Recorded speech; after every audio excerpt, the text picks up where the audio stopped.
আজকে চপ বানাবো বৃষ্টির মৌসুমে। এখানে আমি কেটেছি বেগুন, লম্বা লম্বা করে বেগুন কেটে নিয়েছি। রেখেছি একটু ছোট হয়ে গেছে, সাইডের ছিল বলে। এই যে এরকম থিকনেস রেখেছি। এরকম কলার চপ, মানে কাঁচকলা দিয়ে, মানে হবে বেসন দিয়ে করবো, কাঁচকলা দিয়ে। সরু সরু করে কাঁচকলা কেটেছি। একটা হচ্ছে কামার এই লঙ্কা, যেটা বড় বাজার থেকে কিনে নিয়ে এসেছিলাম।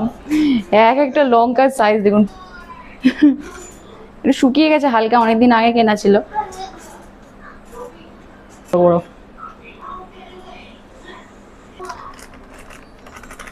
বেশি করেই বেসন লাগবে, কারণ অতগুলো বেগুনি আছে, কাঁচকলার চপ আছে। এই যে একটু বেকিং সোডা দিলাম, যাতে একটু ফ্লাফি ফ্লাফি টাইপের হয়। তো বক্স থেকে একটু হলুদ আর লঙ্কা দেবো। এটা আমার স্পাইসেস বক্স। অল্প দিলাম লঙ্কা গুঁড়ো, অল্প করে একটু জিরে গুঁড়ো দেবো। এগুলো টেস্টের জন্য অ্যাড করা, আর কিছুই না। না দিলে না দেবো, দিতে পারো।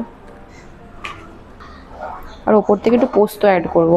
পোস্ত দিলে কি বলে, ভালো লাগে, একটু খেতে টেস্টটা ভালো লাগে। আস্তে আস্তে মিক্স করতে থাকবো।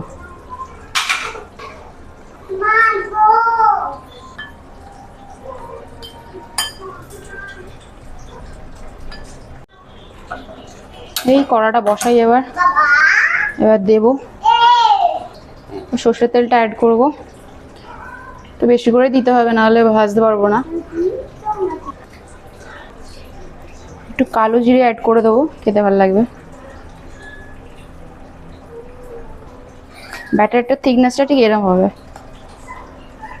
দিলাম ভালো।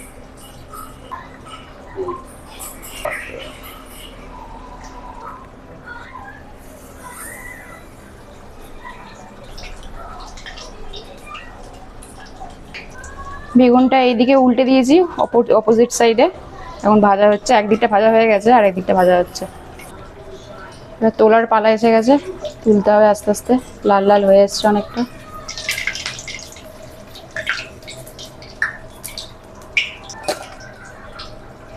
আওয়াজটা শুনেছেন? কি সুন্দর মচমচে হয়েছে না? গুলো থাকে, এইগুলোকে তুলে ফেলতে হবে, নাহলে এটা পুড়ে গেলে বেশি। তো কাঁচকলা দিয়ে চপ করবো এবার। এই কড়াই ছাড়লাম,